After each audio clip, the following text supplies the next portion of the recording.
तो चलिए आज का जो टॉपिक है वह क्या है लिंग। ठीक है, लिंग जिसमें स्त्रीलिंग और पुल्लिंग दोनों का गुण शामिल हो, यानी कि जिसमें स्त्रीलिंग हो और पुल्लिंग दोनों का गुण शामिल हो, उसी को हम क्या कहते हैं लिंग कहते हैं। क्या कहते हैं लिंग कहते हैं।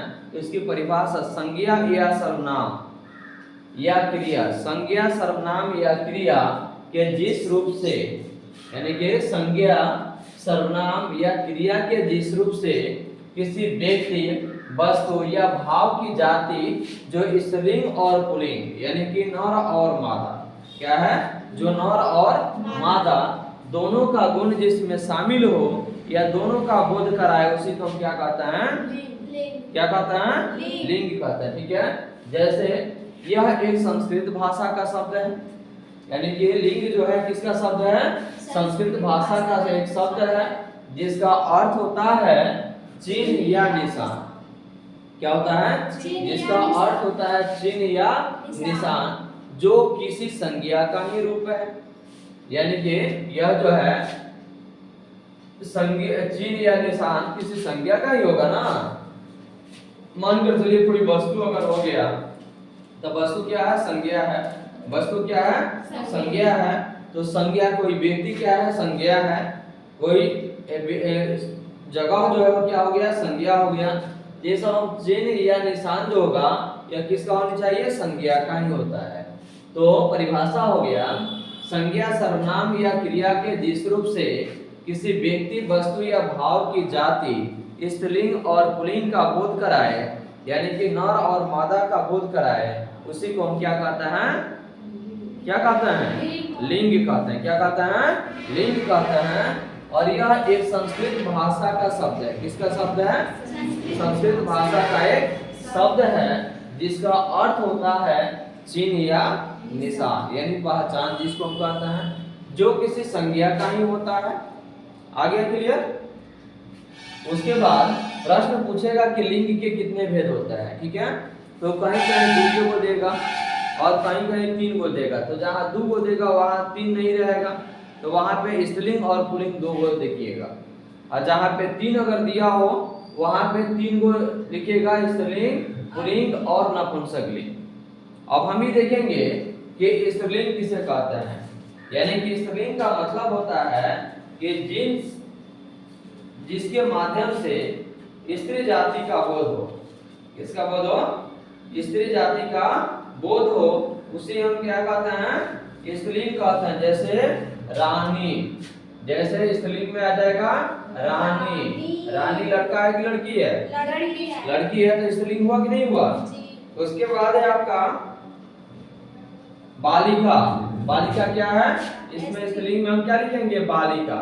तो बालिका क्या हो गई बालिका क्या है स्त्रीलिंग है, कोई दिक्कत। यानी कि जिसमें लड़की जाति का यानी कि औरत जाति का बोध हो, उसी को हम क्या कहते हैं स्त्रीलिंग कहते हैं। जैसे यहाँ पे रानी हो गया, तो रानी तो लड़का का नाम नहीं ना है, रानी लड़की का नाम है, तो लड़की क्या हो गई स्त्रीलिंग हो गई। उसके बाद बालिका, बालिका क्या हो गई स्त्रीलिंग हो गई। यानी कि लिंग के 3 भेद होता है स्त्रीलिंग पुल्लिंग और नपुंसकलिंग। ठीक है, तो स्त्रीलिंग का मतलब हो गया जिसमें मादा का गुण शामिल हो, यानी कि जिसको स्त्री जाति का संबंध बताए, उसी को हम क्या कहते हैं स्त्रीलिंग कहते हैं। क्या कहते हैं स्त्रीलिंग कहते हैं।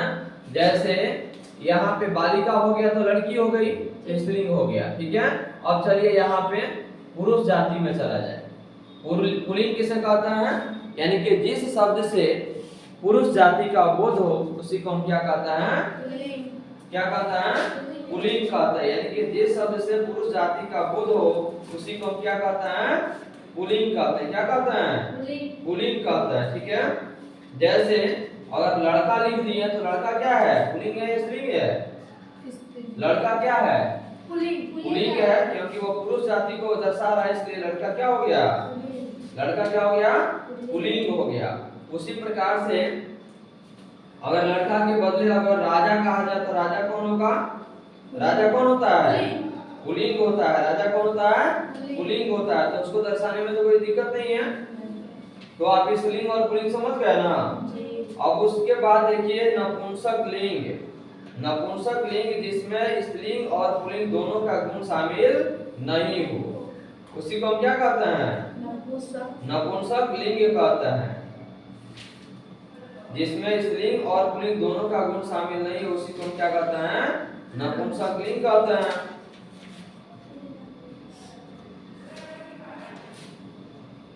कोई दिक्कत? चलिए अब इधर हम देखेंगे पुल्लिंग को कैसे पहचानेंगे, यानी कि पुल्लिंग जो है कैसे हम पहचानेंगे कि वह पुल्लिंग है या स्त्रीलिंग है। तो उसको पहचानने के लिए हम क्या करेंगे, अकारांत शब्द पुल्लिंग होता है, यानी कि जिसके उच्चारण में अ हो, अकारांत, अकारांत यानी कि जिसके उच्चारण में क्या हो, अ हो, उसको हम क्या कहते हैं? अकारांत को पुल्लिंग कहते हैं। जैसे काल, अकाल, यहाँ भी अ है और यहाँ भी है कि नहीं है? दोनों जगह अ है, अ में भी अ है और ल में भी अ है। ये क्या हो गया? अकारांत हो गया। क्या हो गया? अकारांत। उसी प्रकार से परिवर्तन, प में भी अ है, न में भी अ है, यानी कि जिसके उच्चारण में अकारांत शब्द हो वह क्या होता है? आपका पुल्लिंग होता है। क्या होता है? पुल्लिंग होता है।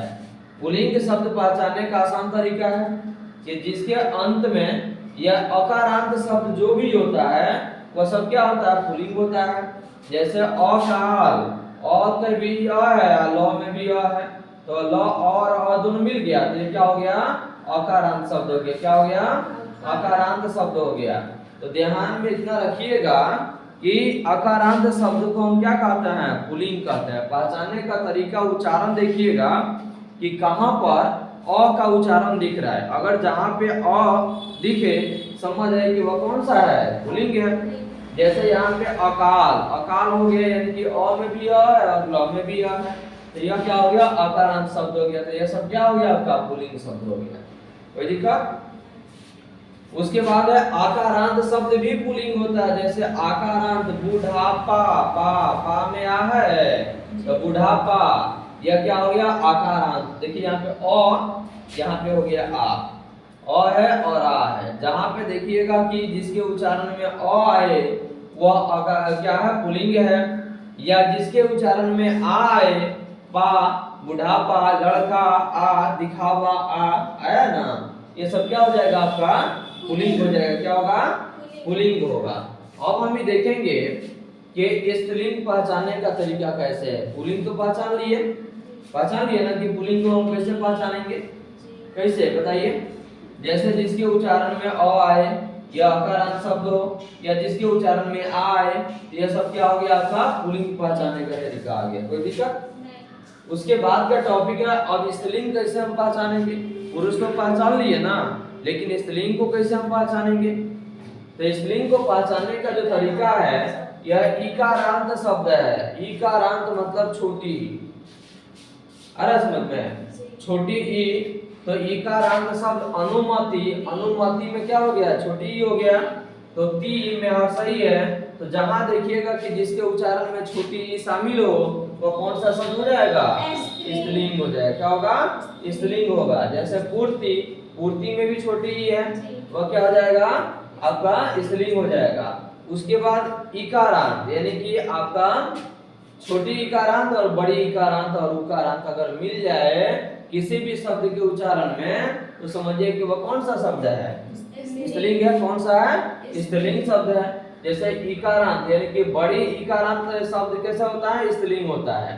तो नदी, नदी में दीर्घई है, दीर्घई है ना, तो नदी में जब दीर्घई है तो यह कौन सा शब्द हो जाएगा? स्त्रीलिंग शब्द हो जाएगा। उसके बाद उकारांत में छोटी ऊ है, आयु, वायु, वस्तु, छोटी ऊ हो गया ना, तो यह क्या हो जाएगा? आपका स्त्रीलिंग शब्द हो जाएगा। कोई दिक्कत? एक और चीज है, हिंदी के द्रव्यवाचक जो संज्ञा होता है वह क्या होता है? पुल्लिंग होता है। क्या होता है? पुल्लिंग होता है। जैसे आपको हिंदी में संज्ञा में आप पढ़े हुए थे कि संज्ञा किसी व्यक्ति, वस्तु, स्थान या जानवर के नाम को संज्ञा कहते हैं। उसका 5 भेद में यह द्रव्यवाचक संज्ञा है। क्या है? उसी के संज्ञा के 5 भेद में एक है कौन सा? द्रव्यवाचक संज्ञा। तो द्रव्यवाचक संज्ञा के बारे में आपको परिभाषा पहले भी पता है कि जिसे नाप या तौल का बोध हो उसे हम क्या कहते हैं? क्या कहते हैं? द्रव्यवाचक संज्ञा कहते हैं। तो जिसे नाप या तौल का बोध हो उसको हम क्या कहते हैं? द्रव्यवाचक संज्ञा कहते हैं। जैसे पानी हो गया, तेल हो गया, घी हो गया, आटा हो गया, यानी कि जिसको हम नाप तोल सकते हैं, वह क्या हो जाएगा आपका पुल्लिंग शब्द होगा। तो ध्यान में इतना रखिएगा कि जिसे नाप या तौल का बोध हो, यानी कि द्रव्यवाचक संज्ञा को हम क्या कहते हैं, पुल्लिंग कहते हैं। अगर प्रश्न आ जाए द्रव्यवाचक संज्ञा में कोई अगर दे परीक्षा में कि लोहा कौन सा लिंग है, स्त्रीलिंग है या पुल्लिंग है, तो क्या बताइएगा, पुल्लिंग है। क्यों? क्योंकि उसको नापा या तौला जाता है, यानी कि द्रव्यवाचक संज्ञा हो गया। अगर पूछ दे कि तेल क्या है, पुल्लिंग है स्त्रीलिंग है, तेल क्या है, पुल्लिंग है। क्यों? क्योंकि उसको नापा या तौला जाता है। तो पहले ही आपको परिभाषा में हम बता चुके हैं कि हिंदी की द्रव्यवाचक जो संज्ञा होती है उस कौन सा होता है, पुल्लिंग होता है। आगे समझ में? तो अब तो कोई दिक्कत नहीं है। अगर कोई आपको दे गांव में बोले कि चलो बताओ कि घी क्या है, स्त्रीलिंग है या पुल्लिंग है, पुल्लिंग है। क्यों? क्योंकि उसको नापा या तौला जाता है, उसी को क्या कहते हैं, पुल्लिंग कहते हैं। अर्थात हिंदी में द्रव्यवाचक संज्ञा को हम क्या कहते हैं, पुल्लिंग कहते हैं। लेकिन ये चांदी है, चांदी स्त्रीलिंग होता है।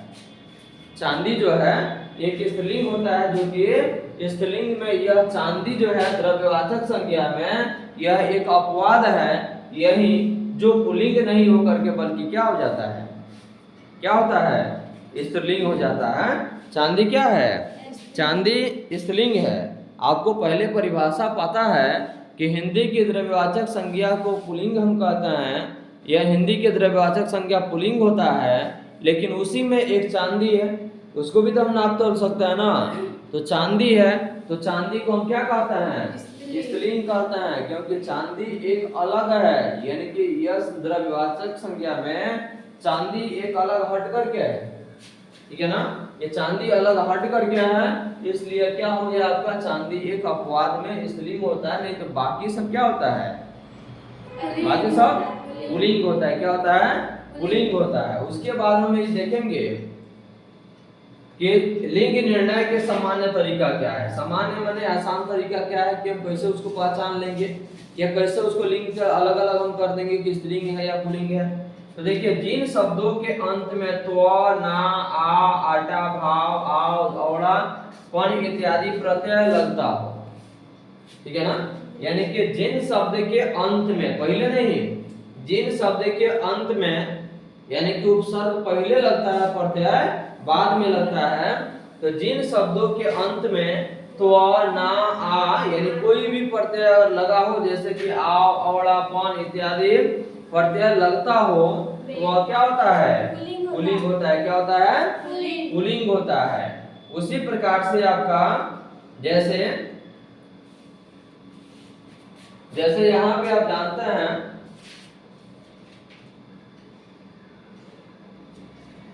जैसे यहाँ पे त्व हो गया, त्व को हम लिख देंगे महत्व, अगर लिख दिए, महत्व लिख दिए ना, त्व है, ये क्या हो जाएगा आपका, पुल्लिंग हो जाएगा। क्या होगा, पुल्लिंग हो जाएगा। पढ़ना, पढ़ना क्या हो जाएगा, यानी कि क्योंकि इसके अंत में क्या है, ना है, अंत में क्या है, ना है, तो ये क्या हो जाएगा, क्या होगा, पुल्लिंग हो जाएगा। पहचानने का तरीका हो गया क्लियर।